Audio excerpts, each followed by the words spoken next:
Howdy everybody, Steve here, KM9G. Why am I in a wood shop today? Well, I know a lot of you guys are active in the amateur radio hobby, and I also know you guys have a lot of other hobbies, and sometimes all of this stuff collides. So one of the things I wanted to do was talk to you today about a smartphone, because there are amazing amounts of Android apps for ham radio. And then there's also the collision of first responders and Android and ham radio, which I know a lot of you are first responders. And I've seen some of your phones. They all kind of look a little bit like this one. Or they look a little bit like this one. And this phone is supposed to not have those problems. So let's go see what we can do to destroy the thing. Let's get this baby open. The lifesytle WP33 Pro 5G. This thing is pretty big. We have an owner's manual. Lots of small text. Who reads owner's manuals? And then we have a whole bunch of accessories in here. Warranty certificate. Charge the battery up all the way first. Get this stuff here out of the way. We have a big old power brick. This is the wrong country. Good thing it's USB-C, otherwise I wouldn't be able to charge this thing. And then we have a regular USB-C to USB-C charging cable. All right, on the phone itself, there is a little bit of a screen protector for shipping. It shows you have a smart key on the side, and you have volume up and volume down and power key. And then it has room for 2 SIM cards, it looks like, on the side somewhere. We're going to have to get into there because I need to put a SIM card in this thing in order to use it. And it takes eSIMs, which is also nice. And then on the back, we have this impressive, humongous speaker. This thing is supposed to be very loud. And 1, 2, 3 cameras and your typical flashlight. And then it has this holder thing on the back so you can hold it and not drop it. Let's get the screen protector thingy off.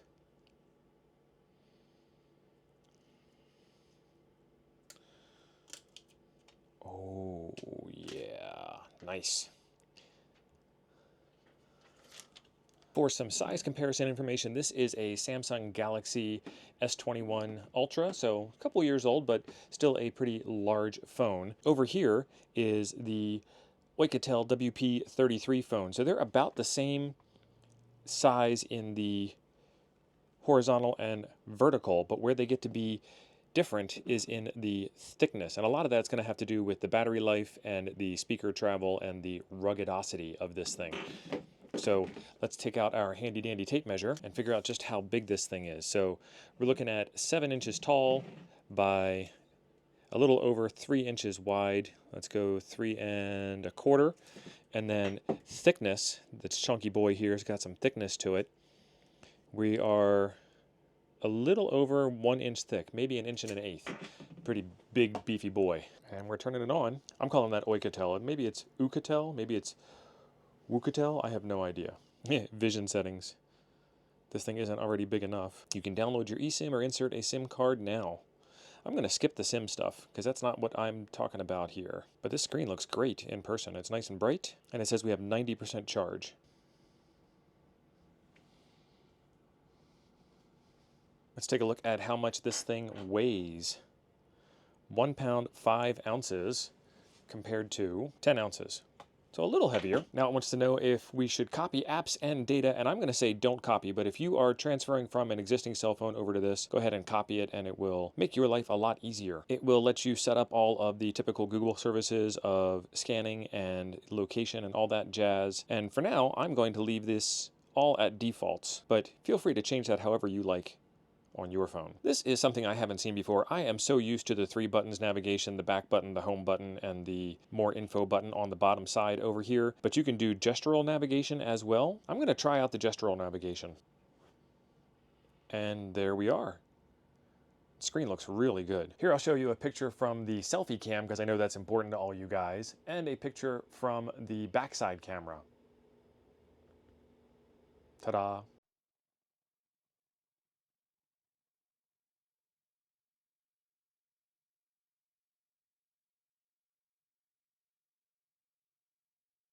This thing even has a built-in night vision camera. Here's a picture of the RV park that I'm staying in after dark. You have to be really steady with your hand when you're taking night vision pictures. This is a picture of the propane tank. But if you are pretty steady, you can get some pretty amazing results. You can actually read this. And if I was more steady, you could read even more of it. I didn't expect that. And then here's a picture of my Starlink dish. This is where it's going to get a little interesting. I'm going to give you a speaker comparison between this cell phone and my everyday cell phone. The reason why it's going to be interesting is because you're going to be getting it through the microphone, and then you're going to be getting it through all kinds of audio processing. What I really want you to be able to pick up on here is the difference in the loudness. They're both going to be set to maximum volume, and I'm going to play the exact same video on both of them. Let's go over and take care of that. I'd prepare your speakers or take your headphones off or do something, because this thing is actually pretty loud. Let's do full volume on this phone here, all the way up. Let's do full volume on this phone here, all the way up.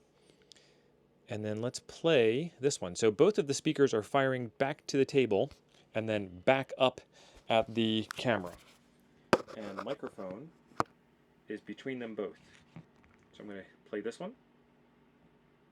Howdy everybody, Steve here, KM9G. Baofeng is at it again with the And now we will play it on the other phone. Everybody, Steve here, KM9G. Baofeng is at it again with the UV17R. Another radio from Baofeng under $30. Let's go take a look.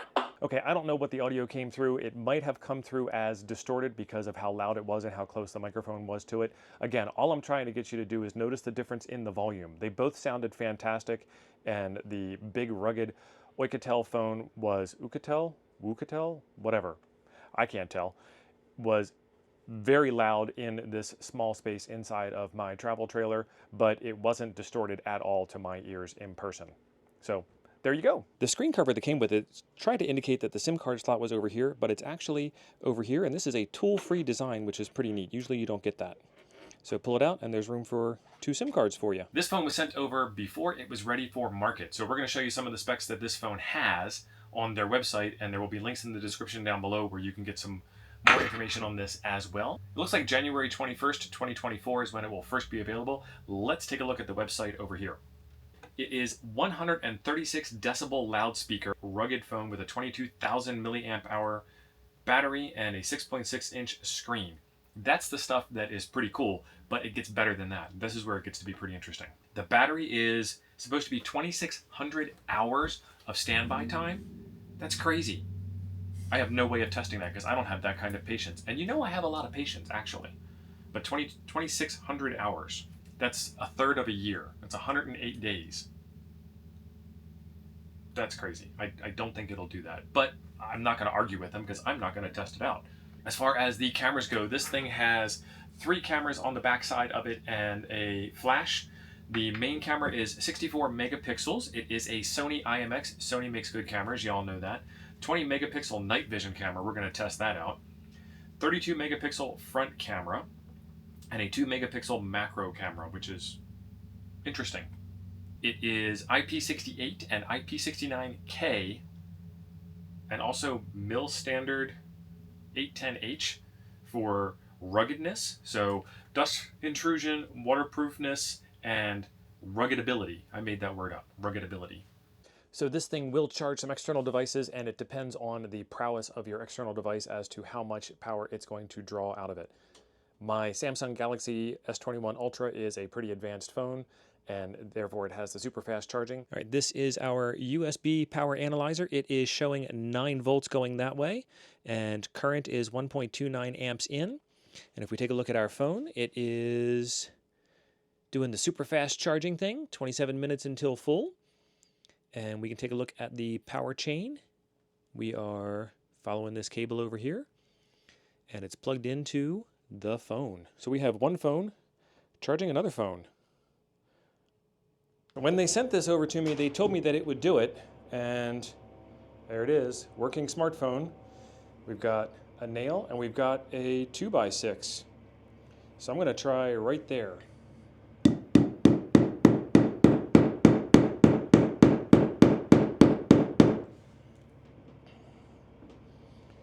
That's not bad at all. That's barely even scratched. Another nail.